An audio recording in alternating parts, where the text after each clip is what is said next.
Magandang gabi po sa bawat isa. Ako po si Brother Bong, ang presider sa ating prayer meeting ngayong gabi. Atin pong sisimulan ang ating gawain sa pag-awit at pangungunahan po tayo ni kapatid na Daniel.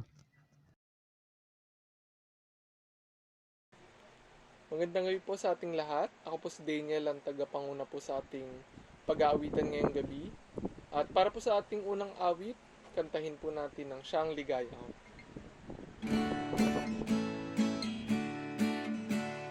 Si Jesus ang kaligayahan, puso ko ay kasiyahan.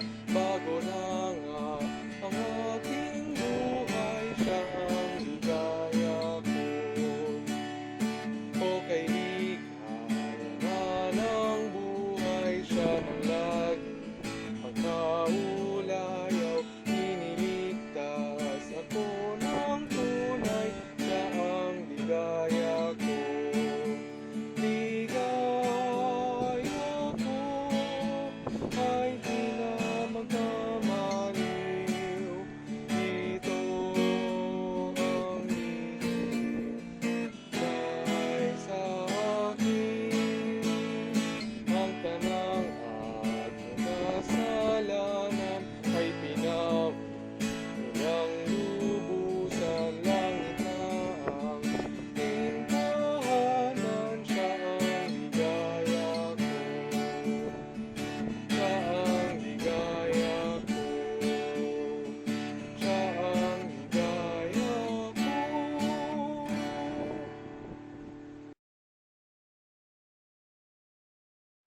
Tayo po ngayon ay dadako sa pagbasa ng kanyang salita.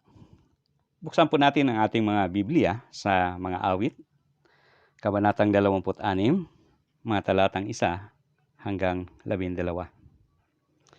Ganito po ang sinasabi sa talatang 1. Iyong hatulan ako, O Panginoon, sapagkat ako'y lumakad sa aking pagtatapat. Ako naman ay tumiwala sa Panginoon na walang bulay-bulay. Siyasatin mo ako, O Panginoon, at iyong subukin ako. Subukin mo ang aking puso at ang aking isip. Sapagkat ang iyong kagandahang loob ay nasa harap ng aking mga mata, at ako'y lumakad sa iyong katotohanan. Hindi ako naupo na kasama ng mga walang kabuluhang tao. Nipapasok man ako na kasama ng mga mapagpakunwari. Aking pinagtataniman ang kabisanan ng mga manggagawa ng kasamaan. Hindi ako uupo na kaumpok ng masama. Aking huhugasan ang aking mga kamay sa pagkawalang sala. Sa gayoy aking lilibirin ang iyong dambana, O Panginoon, upang aking maiparinig ang tinig ng pagpapasalamat at maisaysay ang lahat ng iyong kagilagilalas na gawa. Panginoon, aking iniibig ang tahanan ng iyong bahay at ang dako na tinatahanan ng iyong kaluwalhatian. Huwag mong isama ang aking kaluluwa sa mga makasalanan, ni ang aking buhay man sa mga mabagsik na tao. Na ang mga kamay ay kinaroroonan ng kasamaan at ang kanilang kanan ay puno ng mga suhol. Ngunit tungkol sa akin ay lalakad ako sa aking pagtatapat. Iyong tubusin ako at mahabag ka sa akin. Ang aking paa ay nakatayo sa isang panatag na dako. Sa mga kapisanan ay pupurihin ko ang Panginoon. Purihin po ang Diyos sa kanyang salita. Tayo po ay manalangin. Dakilang Diyos,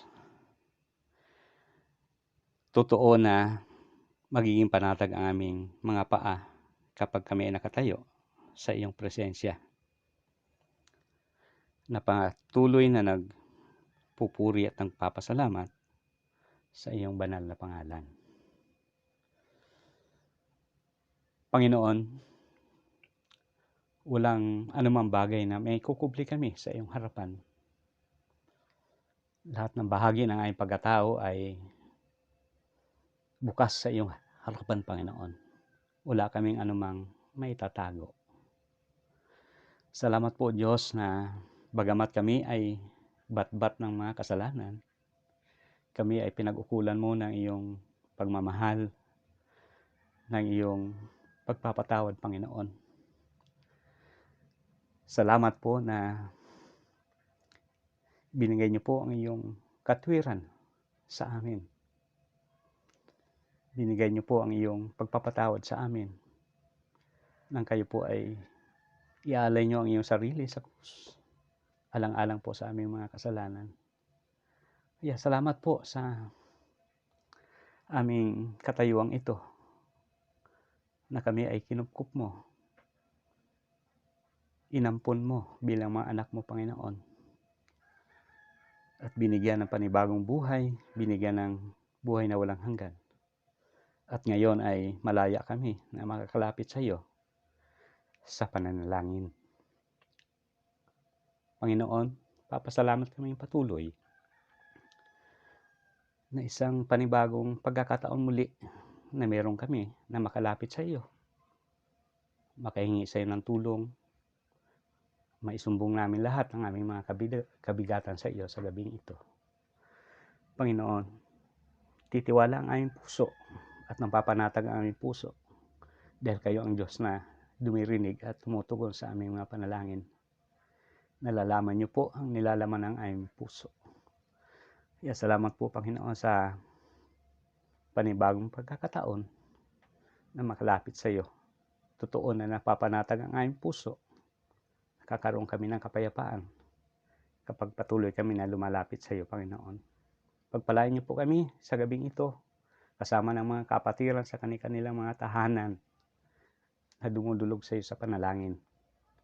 Nagsusumbong ng mga bagay na nagpapabigat sa aming mga puso. Kaya salamat po Diyos. Busugin mo rin po ang aming kaluluwa sa gabing ito sa pamagitan po ng salita mo. Pagpalain mo po ang anak mo na maghatid ng iyong salita. Samahan niyo po kami, Panginoon. Lahat pong ito ay patuloy namin pinagpapasalamat alang-alang sa mga pangyarihan pangalan ng aming Panginoong Hesus. Amen.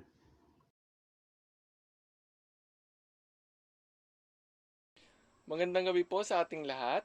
Para po sa ating pag-aawitan, ay aawitin po natin sa bawat saglit sa araw-araw.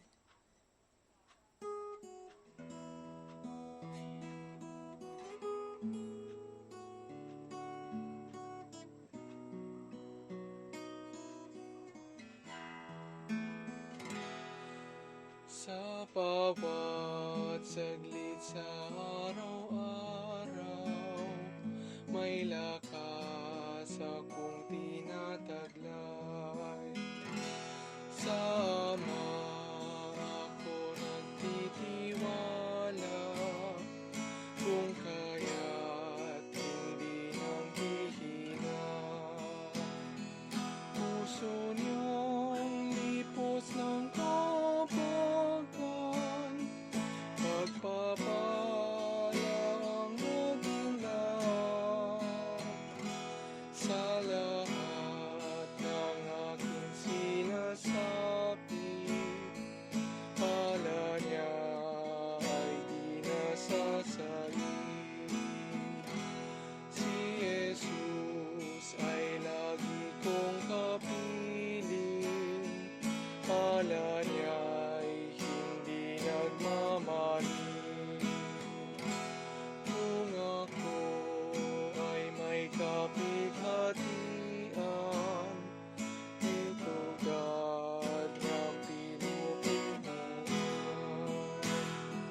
Siya'y gabay at aking tagapayo sa gitna ng magulong mundo. Kung kaya't hindi mauubusan ng lakas na aking kailangan. O Jesus, ako'y iyong tulungan, laging sa lakas mo manangan. At kahit saan ako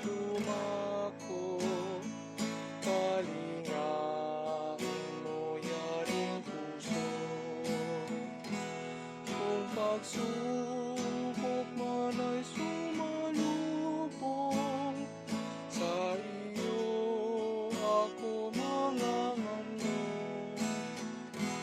hanggang sa wakas nitong landasin, tahanan mo ay aking dating.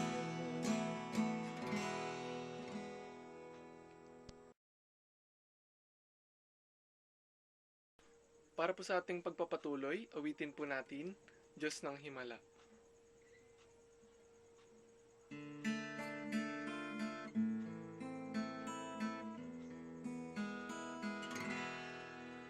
Kay amin ang nabubuhay, di alam saan patutungo.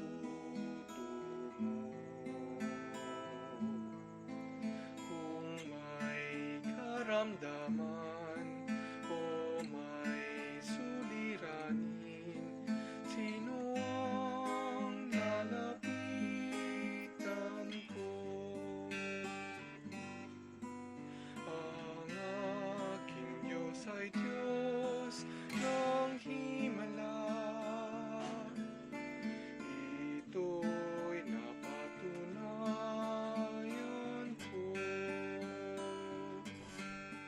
Ang buhay ko'y binago niyang lubos, nang nanalig ako kay Kristo.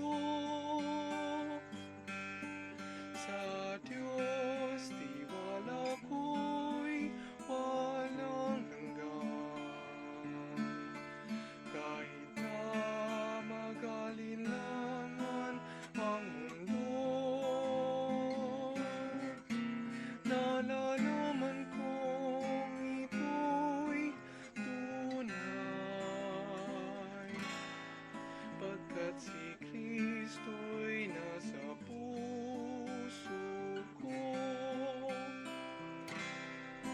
Kung sana'y naranasan ko, masaklap na dagok sa buhay, ay nadudulog, tutulong ay wala. Si Jesus ang katugunan.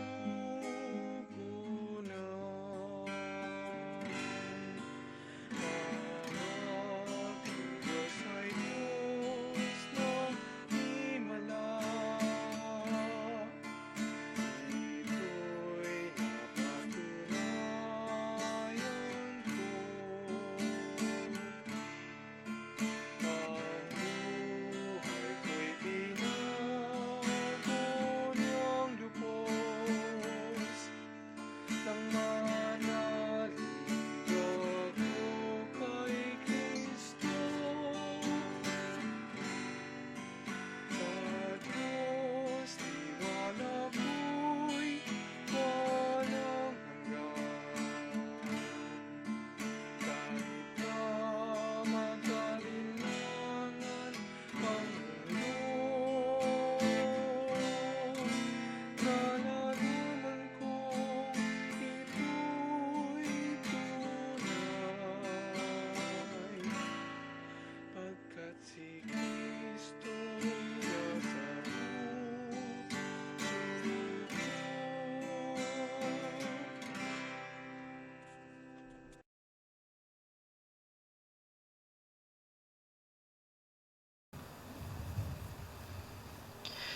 Magandang gabi po sa ating lahat at purihin po ang Panginoon na siya po ang nagkakaloob sa atin ng pagkakataon na makapagpatuloy sa pag-aaral po ng kanyang salita kahit na sa ganitong adjustment po na patuloy po na ginagawa natin.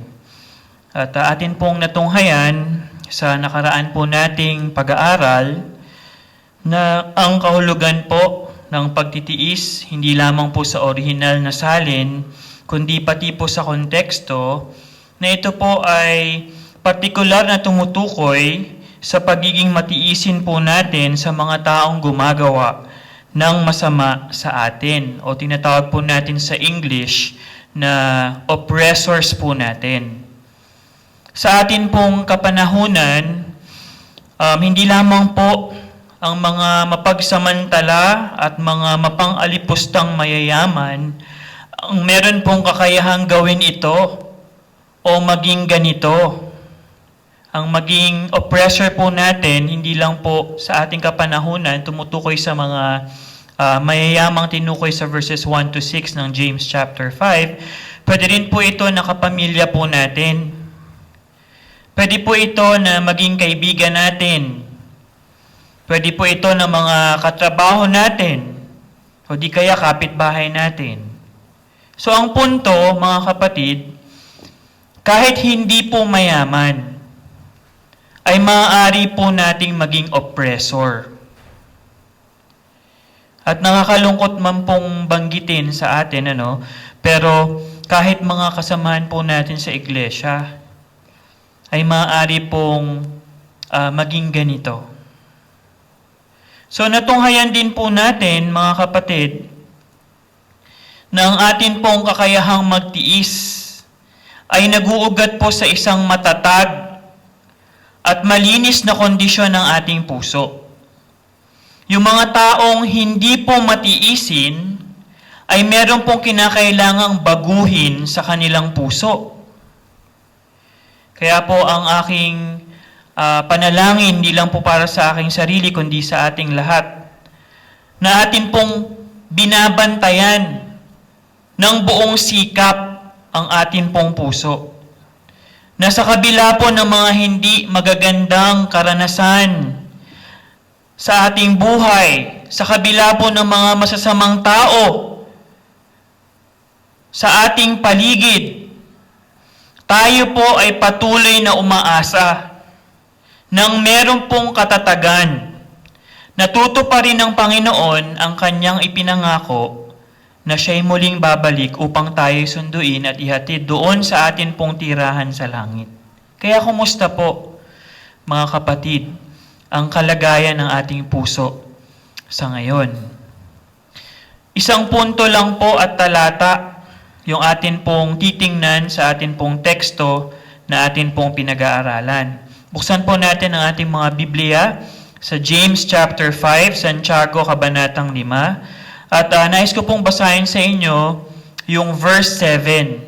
Specifically, yung huling bahagi ng verse 7 sa atin pong context na 7 to 12. Atin lang pong titingnan yung kalahating part ng verse 7. Ito po ang sinasabi sa ang salin ng dating ang Biblia.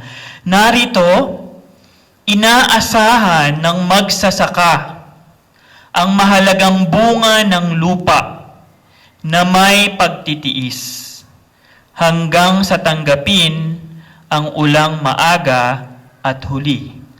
Tayo po muna'y manalangin. Aming Diyos na makapangyarihan sa lahat, salamat po dahil Ikaw po ang siyang tumulong sa amin na makapagtipon-tipon sa aming mga tahanan. Alam ko po na marami sa amin ang nakakamiss na sa sama-samang gawain ng mga mananampalataya sa sambahang dako namin. Pero ito po yung kalooban mo sa amin ngayon, and we want to maximize, and despite sa adjustment na ginagawa namin, we pray na ang kapangyarihan ng inyong salita sa pamamagitan ng pagpapaunawa ng banal na Espiritu ang siyang maranasan pa rin namin. At dalangin ko na mangusap ka sa gabing ito, alisin mo po lahat ng mga distractions sa aming paligid, aming puso na matigas, aming puso na hindi handa na tumanggap ng inyong salita. Dalangin namin, Panginoon, na baguhin mo ito. Ayaw namin na mawalang saysay, Panginoon, ang pangangaral ng inyong salita. Nais namin na ito po ay tumubo at mamunga sa isang puso na malambot at tumatanggap ng inyong salita. Kaya gabayan mo po kami, ang lahat po ito nilalapit namin sa inyo sa pangalan ni Jesus. Amen. Tayo po ay nasa ikatlo na sa atin pong pangunahing punto sa atin pong pag-aaral na dapat po tayo na magtiis hanggang sa muling pagparito ng atin pong Panginoon. Atin pong natutunan nung nakaraan pag-aaral po natin, yung nabanggit ko po kanina, kahulugan ng pagtitiis. Yan po yung ating point A. Point B po natin, ano po yung pinaguhugutan ng atin pong kakayahan na magtiis. At yan po yung nakita po natin sa verse 8, establish your hearts. Gawin mong matatag ang iyong puso. At sa atin pong ikatlong main point, sa point C po natin na siyang pag-aaralan po natin ngayon, makikita po natin dito ang larawan o illustration ng isang mapagtiis na magsasaka. Ang larawan ng isang mapagtiis na magsasaka. Yan po yung ating nakita sa atin pong binasang talata. Ito po ang tanong sa atin, sa dinami-rami po ng tao sa mundo, bakit po sa isang magsasaka, isinilarawan ni Apostol Santiago ang pagtitiis? Maaari po nating ipalagay na si Santiago po, marami pong Santiago nabanggit sa Biblia, pero yung Santiago po na may akda, sumulat sa pamamagitan ng inspiration ng banal na spiritu, ito po ay sinulat ni Santiago na half-brother ng ating Panginoon. At dahil po ang ating Panginoon, ang kanilang earthly father, walang iba kundi si Joseph, ang kanya pong main source of income bilang ama ng tahanan ay yung carpentry. Okay? Pagkakarpentero. Okay? At dito po ating makikita na dahil sa kanilang kostumbre, mga kapatid, na ang ama, kung ano ang trabaho ng ama, craft ng father, yun po ang itinuturo sa kanilang mga anak. So atin pong ipinapalagay na si Santiago po na siyang may akda ng atin pong pinag-aaralan, ay meron ding kaalaman sa woodcrafts. Okay? At ganun din po ang Panginoong Hesus. Dahil isa po ito sa mga pangunahing ikinabubuhay ng mga tao noong kanilang kapanahunan. Kabilang na rin po dyan ang pangingisda. Tulad po ng pagkakakilala natin sa ilang mga naging pangunahing alagad ng Panginoon. At hindi lang po iyon, kasama na rin po dyan sa pangunahing ikinabubuhay ng mga tao ang pagtatanim o ang pagsasaka, farming. Alam niyo po, ang pagtitiis ng magsasakang ito, natin pong natunghayan sa verse 7, ay inihalimbawa po una sa kanyang pagiging matyaga sa paghihintay. Patience in waiting. So atin pong tingnan sa atin pong number 1, sub-point. Ano po yung mga bagay na matiyagang hinihintay ng mapagtiis na magsasaka? Una po nating makikita ang mahalagang bunga. O yung sinabi po dito sa King James, precious fruit of the earth. Mahalagang bunga ng lupa. Bakit po kaya ito tinawag na mahalagang bunga? Kasi po ito'y hinog sa panahon. Hindi po ito, sa tawag ng iba, hinog sa pilit. Naalala niyo po yung sinabi ng sumulat ng awit sa Psalm chapter 1. Pag binasa po natin yung verse 3, ang sabi po doon, at siya'y magiging parang punong kahoy na itinanim sa siping ng mga agos ng tubig, na nagbubunga sa kanyang kapanahunan.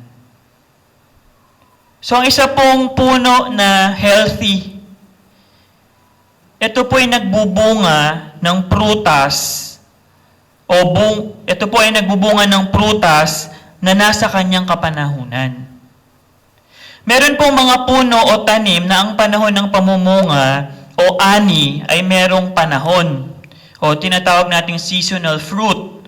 Meron din naman pong mga hindi apektado ng season o panahon. Kaya nga po, di ba, yung saging o yung banana ay wala po yung season.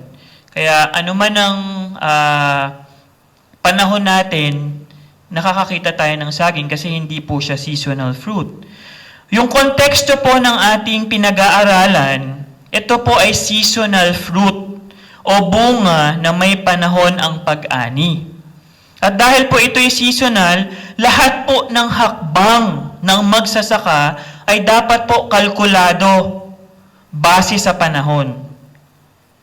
Kaya nga po napakalaking balakid sa mga magsasaka, mga nagtatanim, ang climate change o ang global warming dahil ito po ay mga abnormalidad sa panahon. Lahat po ng pagod, nakalakip ng pagtansya ng isang magsasaka sa panahon ay upang umani sila ng bunga na hinog sa panahon. So hindi lang po mahalagang bunga yung kanilang hinihintay na atin pong nakita, precious fruit, atin pong makikita din yung early and latter rain. Ang una't huling ulan. Alam niyo po ba, napakahalaga. Alam po natin itong lahat. Natutunan natin ito nung tayo tinuruan sa gardening sa atin pong mga school. Alam po natin ang kahalagahan ng ulan sa pagtatanim. Sa Israel po, ang unang ulan na nabanggit po sa ating talata ay dumarating sa buwan ng Oktubre o Nobyembre upang palambutin po ang lupa para sa madaling pagbubungkal. Yung huling ulan naman po na binanggit po sa ating talata, ito naman daw po ay dumarating sa mga buwan ng Marso o Abril bago po ang pag-ani sa tagsibol o yung tinatawag nilang spring harvest. Halos 7 buwan mga kapatid ang matyagang hinihintay ng magsasaka upang kanyang makamit ang inaasam-asam niyang mahalagang bunga ng lupa. 7 months. Yung kahihinatnan po ng bunga, ito po ay nakasalalay sa magandang kondisyon ng lupa dahil po sa maayos na pagpapatubig ng ulan.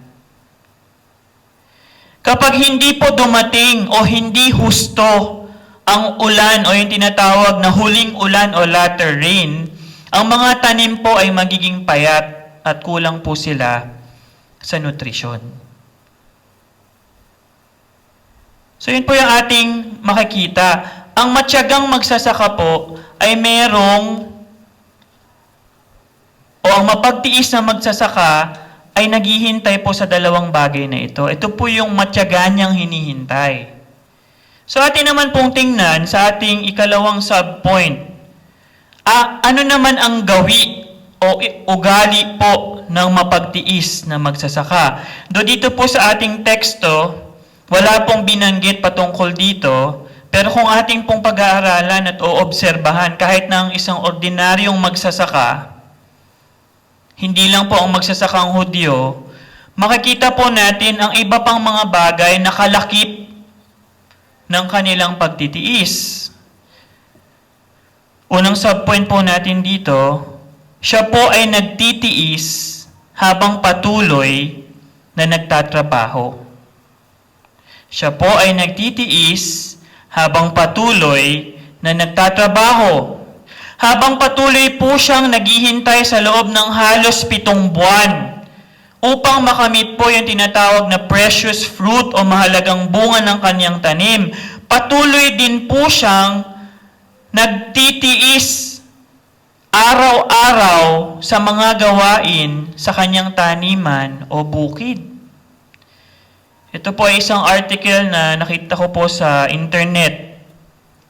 Galing po ito sa isang agronomist at isang expert sa agrikultura mula sa Belgium.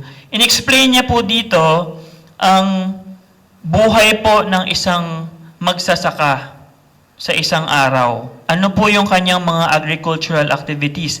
At gusto ko pong makita natin, ito po yung araw-araw na tinitiis ng isang magsasaka.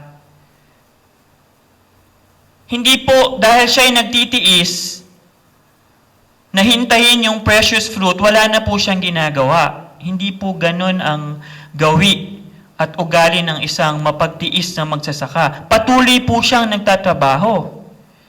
Kaya nga po sabi niya dito, ang isa daw pong farmer o isang magsasaka, siya po ay bumabangong maaga.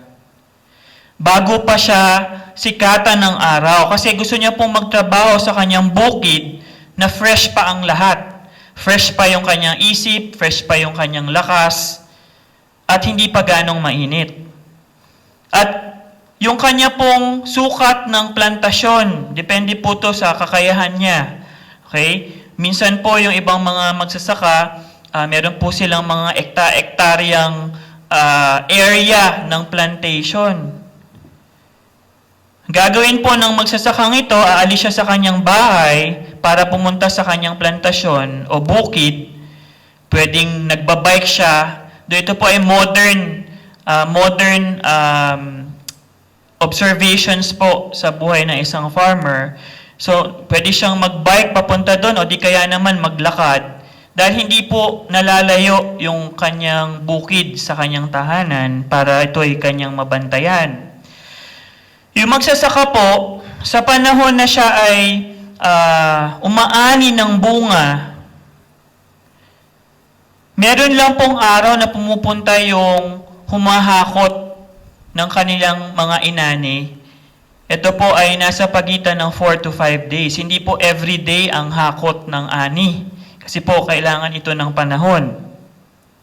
Sa mga panahon na hindi dumarating yung hahakot ng mga inani na bibili sa kanya, kukuha sa kanya, ano yung kanyang mga ginagawa? Siyempre, nagkakaroon siya ng maintenance na tinatawag. Titingnan niya kung may dawag dyan, o yung weeding, na kailangan ba siyang mag-apply ng mga fertilizer, kailangan ba siyang mag-prune, nililinis niya yung mga halaman niya.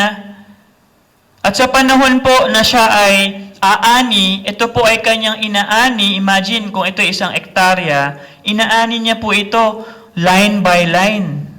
Meron po siyang sistemang ginagawa. At hindi ko na po explain sa inyo, pero yung mismong pag-ani, meron pa po itong mga hakbang. Hindi mo basta kukunin ang prutas sa halaman ng basta na lang kung paano pamamaraan mo gusto. Meron pa po silang ginagawa dyan. At pagkatapos po nung pagkatanggal ng bunga sa sanga, meron pa silang ginagawa sa halaman. Bandang 9:00 po ng umaga, ang magsasaka po ay kakaroon ng break.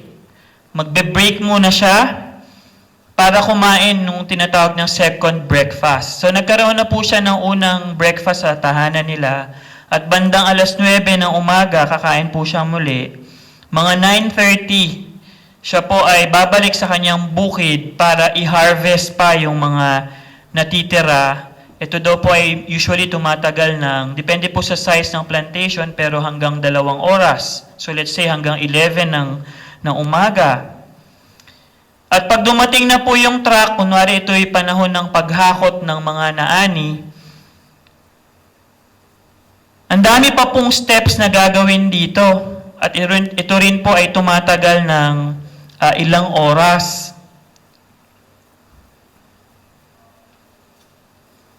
Sa hapon naman po, sa kainitan ng araw, nagpapahinga po ang magsasaka. Kasi po syempre, di ba, kapag mahirap pong magtrabaho, kapag bilad na bilad ang ating katawan sa arawan. At minsan, sa panahon ng kanyang pahinga, hindi naman talaga to pahinga, meron pa rin siyang ibang ginagawa. Minsan nakikipag-usap siya sa mga, pumupunta siya sa mga pinagdalhan ng bunga na naani sa kanyang bukirin at tatanungin siya kung anong mga dapat gawin sa bunga. At by late afternoon po, pupunta naman siya sa kanyang nursery kung saan nandun po yung mga maliliit niyang mga halaman, imomonitor niya to, tutubigan niya to. At sa gabi, makapag-spend na siya ng time sa kanyang pamilya. So ito po yung buhay ng isang magsasaka na araw-araw niyang tinitiis. na gawin habang hinihintay niya po yung pag-ani. Dito po sa na-share ko sa inyo, kasama na po yung pag-ani doon. So, ang punto mga kapatid, hindi po siya naghihintay at walang ginagawa. Kaya nga po sa atin pong application para dito, bahagi po ng ating pagsunod sa Panginoon bilang kanyang alagad ay ang pagpasan po natin sa ating krus araw-araw. Yan po yung ating makikita sa Luke chapter 9, verse 23. Buksan niyo po ang inyong mga Biblia sa Luke chapter 9, verse 23. Ano po sabi ni Lucas dito? Basahin ko po sa King James. Sabi po dito ni Lucas, "And Jesus said to them all, If any man will come after me," sino man ang nagnais na sumunod sa akin, "let him deny himself." Kailangan niyang itakwil ang kanyang sarili and take up his cross daily and follow me. Kailangan niyang buhatin yung kanyang krus araw-araw at sumunod sa Panginoon. Bawat isa po sa atin ay merong pinapasang krus araw-araw. Marahil sa iba ito'y karamdaman, marahil sa iba ito po'y pangangailangang pinansyal, marahil sa iba ito po ay tao, marahil sa iba ito po ay lugar na araw-araw niyang kailangang pagtiisan.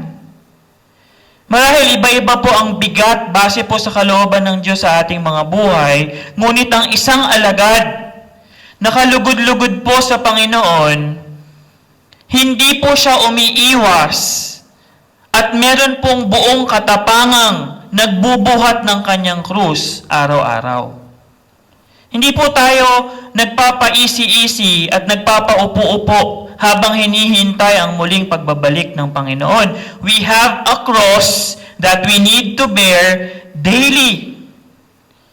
And we have a work that we need to accomplish daily. So hindi lang po natin nakita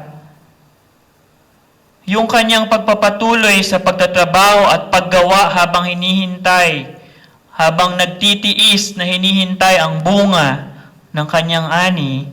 Letter B, siya rin po ay nagtitiis habang patuloy na nagtitiwala sa Diyos. Siya po ay nagtitiis habang patuloy na nagtitiwala sa Diyos. Bakit po? Alam niyo po, marami pong mga bagay sa buhay ng isang magsasaka ang hindi niya kontrolado. To be a farmer, dahil pong uncertainties dyan. Ang tinutukoy po natin dito, yung mga uncertainties na related po sa kalikasan o nature. Kasi wala naman pong hindi kayang kontrolin yan ng magsasaka eh. Kung kailan ba sisikat ang araw, kung ang pagsikat ba ng araw sa umagang ito ay kasing liwanag o kasing sikat nung sikat kahapon, wala pong kontrol. Ang hangin ba na dadaloy sa lugar ninyo ay parehong hangin na dumaloy nung nakaraang araw? Wala pong kontrol dyan ang magsasaka sa kalikasan o sa nature. Yes, may mga bagay siyang kayang gawin upang sa course po ng kanyang pagtatanim, mga ani niya ang bunga na kanyang inaasahan. Ngunit sa mga bagay na hindi niya po kontrolado, wala po siyang ibang choice kundi magtiwala sa Panginoon. So ano po application ng ating makukuha dito? Tayo po ay dapat magtiwala sa Diyos kahit na mahirap. Tayo po ay dapat magtiwala sa Diyos kahit na mahirap. Alam niyo po, hindi po madaling mamuhay sa pananampalataya. Especially kung ang buhay po natin is full of uncertainties. Tayo po ay namumuhay sa mundong ito na maraming pwedeng ialok na maganda sa ating paningin. O yung tinatawag ni John na lust of the eyes. Kaya nga po, ang Panginoong Jesus sa Sermon on the Mount, siya po ay nagbabala tungkol sa ating mga mata. Naalala niyo po ito? Hindi ko na po bubuksan doon. Pero ang sabi niya, ang atin daw pong mata, ito daw po ay liwanag ng ating buong katawan. Naalala niyo po yung kanyang sinabi na yan?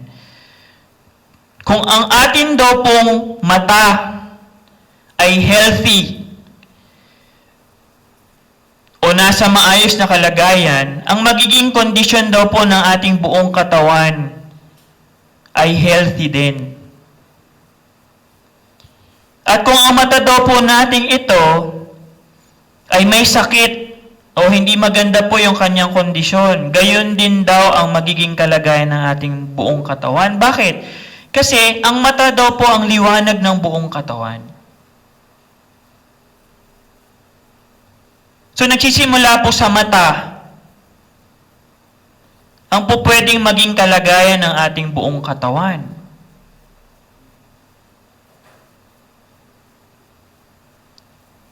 It takes an eye of faith, mga kapatid, to hold on to God's promises. Alam niyo po yung sinabi ng Panginoon, yung ipinangako ng Panginoon, na ako'y pupunta sa aking Ama upang ipaghanda kayo ng isang dako doon, upang kung saan ako naroon, ay doon din kayo pupunta at magkakasama na tayo walang hanggan.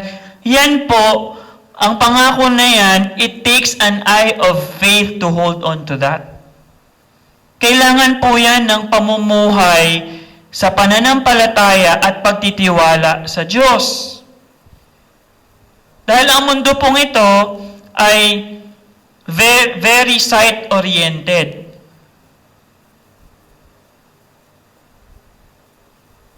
Taliwas po ito sa buhay na gustong iparana sa atin ng Diyos. Isang buhay sa pananampalataya. We're not looking with the eyes, with the physical eyes that we have. God wants us to view things dito sa mundong ito in the eyes of faith.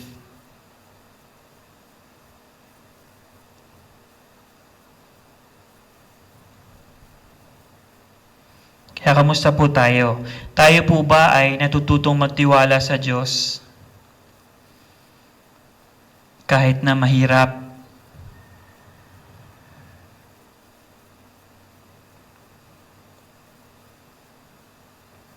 Kaya nga po ang tawag sa atin, mananampalataya. Hindi po tayo nakabase sa kung ano yung nakikita natin sa Hebrews chapter 11.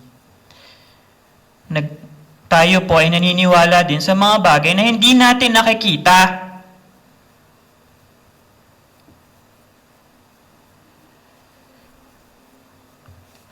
So ano po yung ikatlo na po pwede po nating makita na tinitiis, iba pang mga bagay na tinitiis patuloy ng isang magsasaka. Hindi lang po yung kanyang pagtitiis habang patuloy na nagtatrabaho, kanyang pagtitiis habang patuloy na nagtitiwala sa Diyos. Pangatlo po, siya rin po ay nagtitiis na makamit niya yung bunga habang siya po ay patuloy na sumusunod sa Diyos. Siguro sasabihin natin, saan natin makikita dyan yan? Alam niyo po, kung babasahin po natin ang konteksto ng una't huling ulan o early and latter rain sa Old Testament, atin pong matutuklasan na ang pagdating nito ng ulan na ito, yung una't huling ulan, ay nakasalalay po, nakadepende po sa pagiging masunurin ng mga Israelita.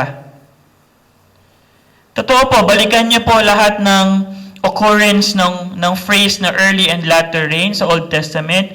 You will see na lagi itong kakabit sa obedience.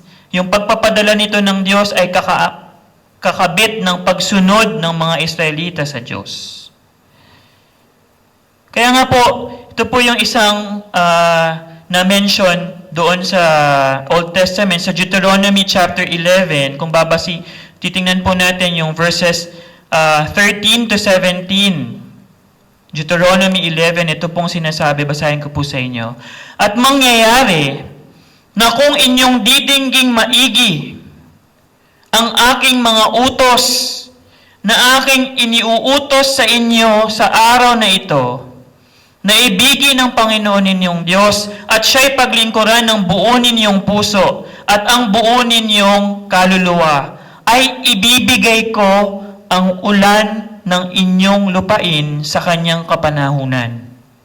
Ang una at huling ulan upang iyong makamalig ang iyong trigo at ang iyong alak at ang iyong langis.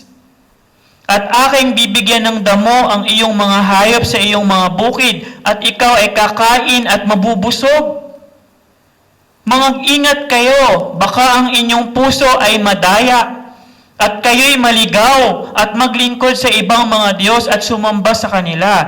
Tingnan niyo po yung verse 17. At ang galit ng Panginoon ay mag-alab laban sa inyo at kanyang sarhan ang langit upang huwag magkaroon ng ulan at ang lupa'y huwag magbigay ng kanyang bunga. At kayo'y malipol na madali sa mabuting lupain na ibinibigay sa inyo ng Panginoon. Ang mga Israelita po ay patuloy na nagtitiis na na dingging maigi ang utos ng Diyos. Verse 13. Sila po ay patuloy na nagtitiis na ibigin ang Diyos at siya'y paglingkuran ng buo nilang puso at kaluluwa.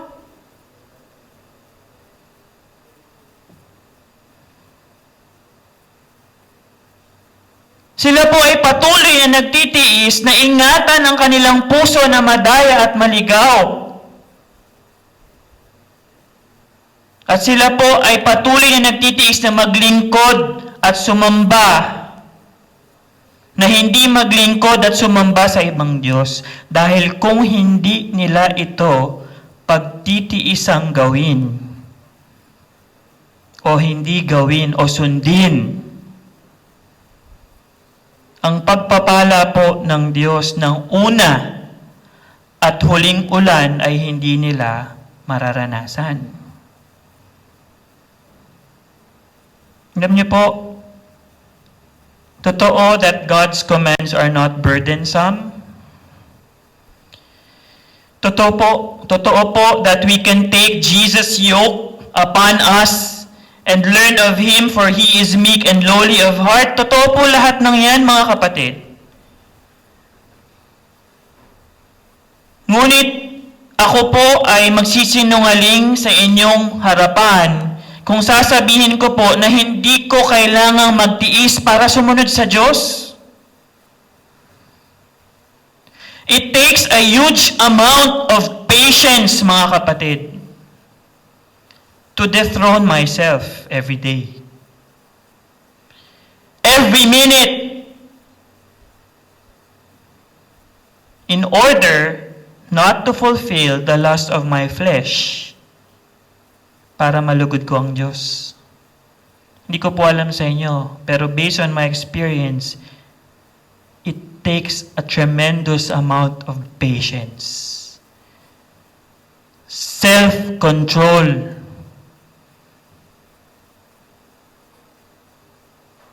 para gawin ang kalooban ng Panginoon. Sa tingin mo ba kung ang Panginoong Jesus, nung siya'y nandun sa hardin ng Getsemani, kung hindi niya pinagtiisan sa kanyang sarili at nilabanan ang gusto ng kanyang katawan, na lumabas sa kanyang pananalita na sinasabi, kung ako lang, ayoko nang inumin ang sarong ito. Saro ng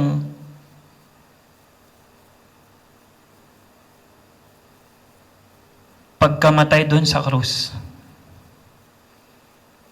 Sabi ng Panginoong Jesus, kung sa aking sarili, hindi ko na ito gagawin. Pero pinili niya yung tiisin. Dahil sabi niya doon sa talatang yun, Not my will, but thine be done. It takes patience to follow the Lord and obey Him. Kaya nga po, anong application po natin dito? Maaari po tayong magtiis. Maaari tayong magtiis na nasa atin po ang pagpapala ng Diyos dahil sumusunod po tayo sa Kanya. Alam niyo po kung ano ang tinawag ni Pedro dito sa kanyang sulat? Sabi niya po dito, ito daw po yung pagbabata o suffering dahil sa katwiran. Suffering for righteousness' sake. Ikaw ay naghihirap, nagbabata para sa katwiran. 1 Peter chapter 3 verse 14. Pagtalon po natin sa verse 17, tinawag niya po itong suffering for well-doing o pagbabata dahil sa paggawa ng mabuti.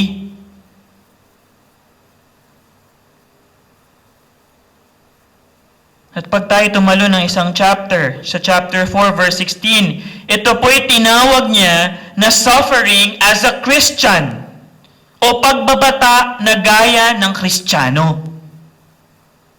Napaka-posible mga kapatid. It's very possible na tayo po'y magtiis na nagbabata pero hindi dahil sa katwiran. Hindi dahil sa paggawa ng mabuti at hindi gaya ng isang Kristiyano o mananampalataya. Ano niyo po, nakakalungkot pero gusto ng ibang mga mananampalataya shortcut at kumapit sa patalim. Di ba ito'y pinag-aralan na natin sa sulat din ni Santiago?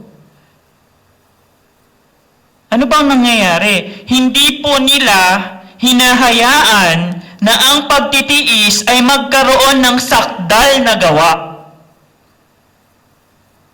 They are not letting patience to have her perfect work, ang sabi po sa chapter 1 verse 4. Kaya shortcut sila. Kaya hindi magawa ng pagtitiis yung kanyang sakdal na gawa. Ano daw yung kanyang sakdal na gawa? Upang tayo daw ay maging sakdal at ganap na walang anumang kakulangan. Kaya maraming Kristiyano, hindi sakdal at ganap. At ang daming kakulangan, I do believe na tinutukoy dito hindi material na bagay. Kakulangan maturity-wise, spiritually wise. Because they're not letting patience to have her perfect work. Kaya huwag tayong shortcut.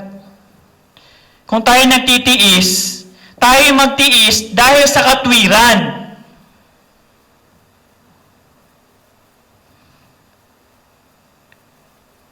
Dahil sa paggawa ng mabuti. Dahil tayo'y mga mananampalataya. Mahirap ang buhay, totoo. Pero sa paghihirap po ng buhay na ito, natetest yung ating pagiging Kristiyano.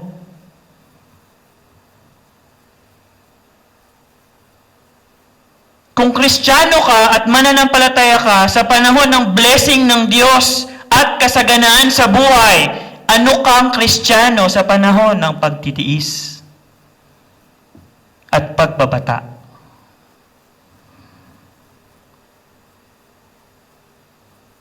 Pipiliin ko na lang na magtiis ako na nasa akin ang pagpapala ng Diyos dahil sumusunod ako sa Kanya.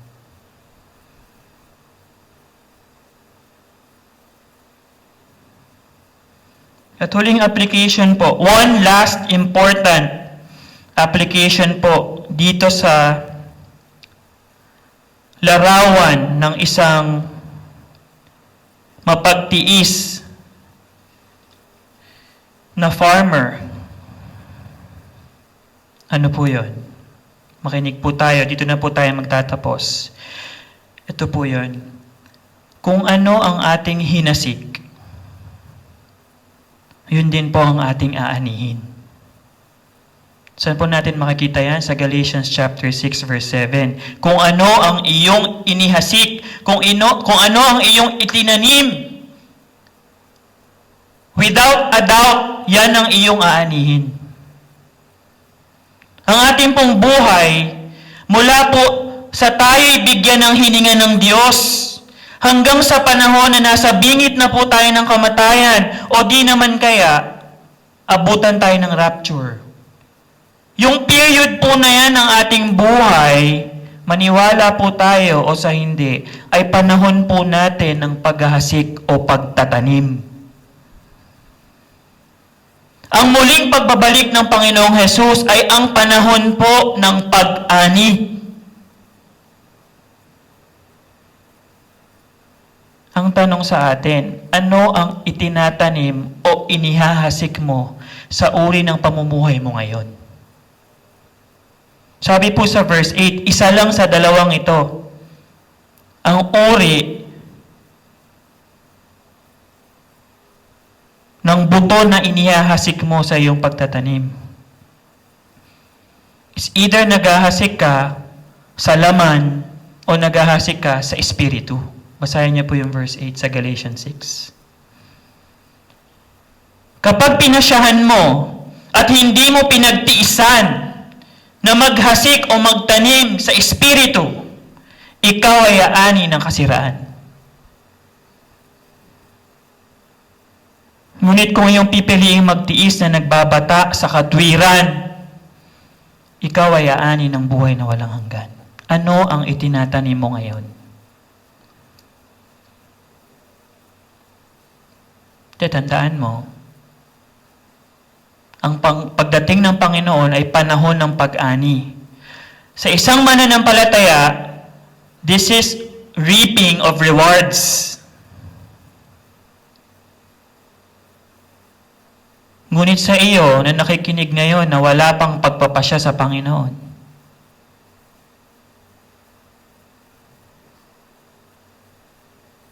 you will reap judgment.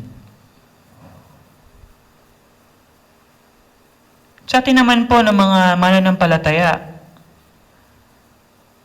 tandaan po natin na ang uri ng ating buhay, ngayon na nakakilala tayo sa Panginoon ay pagsusulit natin sa Kanya someday. Anong itinatanim mo na uri ng pamumuhay ngayon?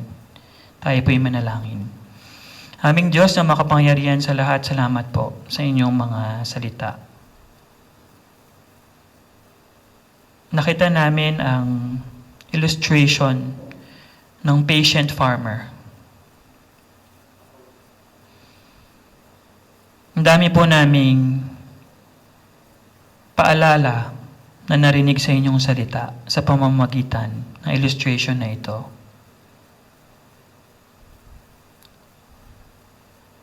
Lord, tulungan mo kami na tulad ng sabi ni Apostol Pablo sa Galatians 6, na huwag kaming padaya. Dahil ikaw na Diyos ay hindi nagbibiro.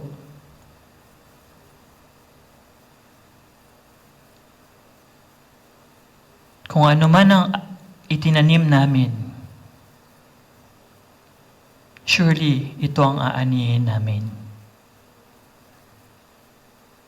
Lahat po kami naghihintay sa panahon na muli ka naming makikita. Tulungan mo kami na ayusin namin ang aming mga buhay. Maghasik kami ng tama.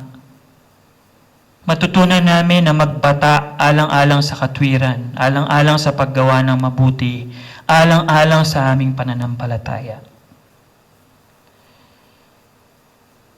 Ang lahat mong tinilapit namin sa inyo sa pangalan ni Jesus. Amen.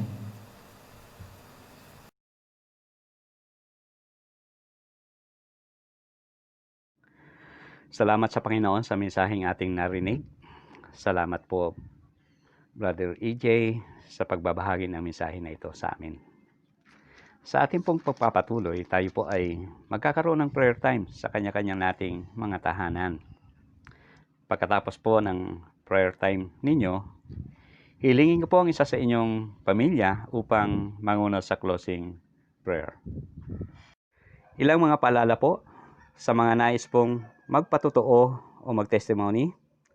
Mag-send lang po kayo ng video o audio recording kay Teacher Jeron. Ang ating offering para sa missions and evangelism ay ating ipunin at ibigay sa ating church treasurer. Maaari din po nating ipadala ito sa bank account ng OCC. Makikita niyo po sa screen ang detalye ng ating bank account.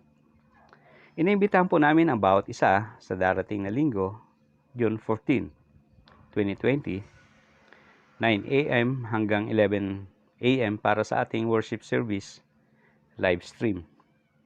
Like and follow nyo lang po ang Facebook page ng Obando Christian Church upang maging updated po kayo sa ating live stream. Maraming salamat po sa inyong lahat and God bless po.